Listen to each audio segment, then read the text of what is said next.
Hello friend, my YouTube channel Amar teaching classes में आपका स्वागत है। हमने हिंदी की क्लास 1 कर लिया है, जिसमें हमने पढ़े थे हिंदी भाषा की सामान्य परिचय। आज हम इसी कड़ी को आगे बढ़ाते हुए हिंदी की क्लास 2 में व्याकरण से संबंधित वर्ण विचार पढ़ेंगे। आइए शुरू करते हैं। वीडियो के अंत तक बने रहिएगा और क्लास अच्छा लगे तो लाइक शेयर सब्सक्राइब जरूर करिएगा। धन्यवाद।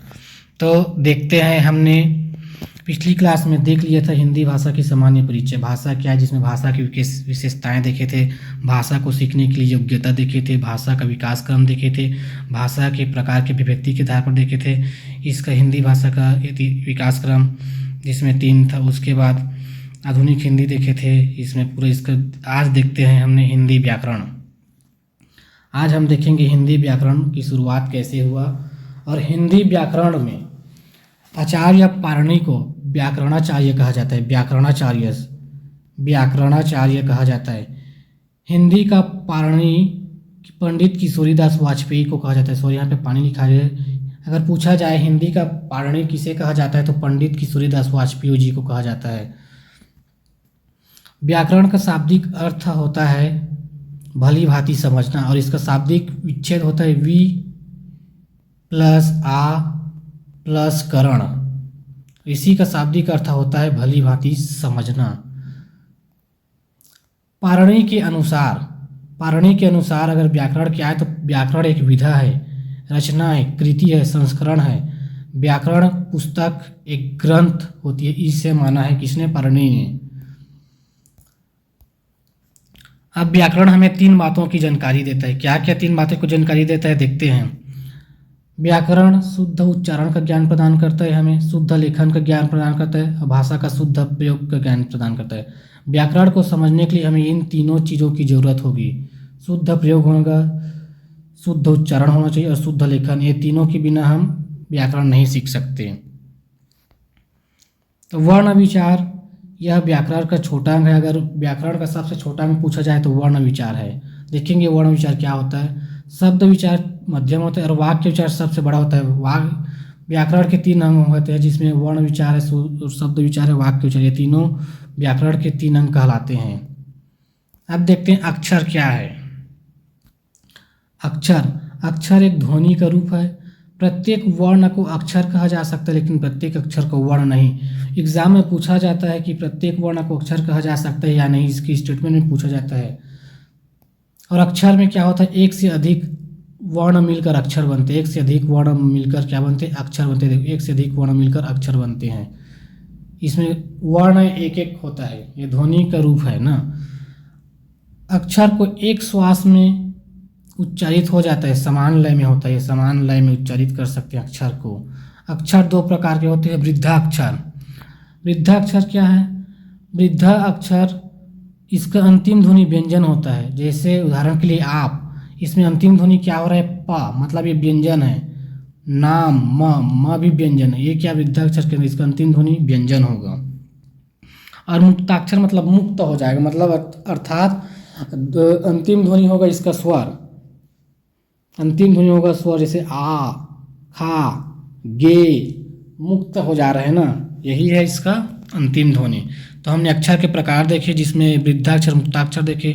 अब देखते हैं वर्ण विचार। वर्ण विचार क्या होता है? वर्ण विचार देखते हैं। वर्ण विचार व्याकरण का सबसे छोटा अंग मानते हैं। वर्ण जो है, वर्ण क्या है? तो वर्ण ध्वनि से बनती है, और ध्वनि भाषा की सबसे क्या है? छोटी मौखिक इकाई है।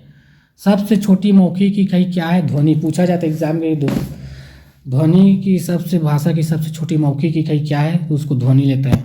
अगर लिखित में पूछा जाए तो वर्ण है। भाषा की सबसे छोटी लिखित इकाई वर्ण और मौखिक इकाई ध्वनि। ये ध्वनि है, मौखिक इकाई। एग्जाम में पूछा जाता है। ध्वनि को लिखित रूप में वर्ण ही कहा जाता है। यहाँ पर देख दिया है।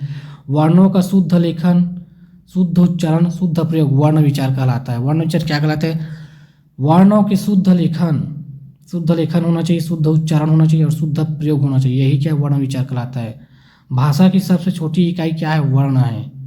भाषा की सबसे छोटी इकाई वर्ण है।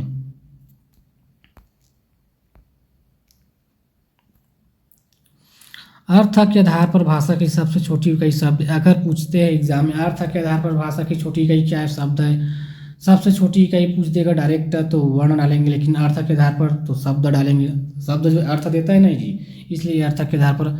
अगर भाषा के अर्थ के आधार पर दो इकाई पूछे तो शब्द और वाक्य है। इसके दो अर्थ है ना, शब्द और वाक्य। अर्थ देता है, शब्द भी अर्थ देता है और वाक्य भी अर्थ देता है। भाषा का सबसे बड़ा अंग क्या कहलाता है, वाक्य कहलाता है। वर्ण के शब्द को बनाने के लिए वर्ण को शब्द बनाने के लिए चार इकाई की जरूरत पड़ती है। संधि का होना जरूरी, समास का होना जरूरी, उपसर्ग का होना जरूरी, प्रत्यय। ये सब आगे की क्लास में करते जाएंगे। यह वीडियो सभी प्रतियोगी एग्जाम के लिए महत्वपूर्ण है, जहाँ भी हिंदी आता है।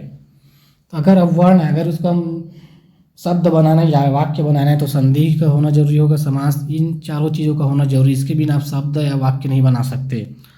शब्द को वाक्य बनाने के लिए कारक चिन्हों का प्रयोग करते हैं। जैसे कारक चिन्ह है ना, कर्ता ने कर्म को करण बना, हाँ उसी के थ्रू हम इसको क्या बनाएंगे, वाक्य बनाएंगे।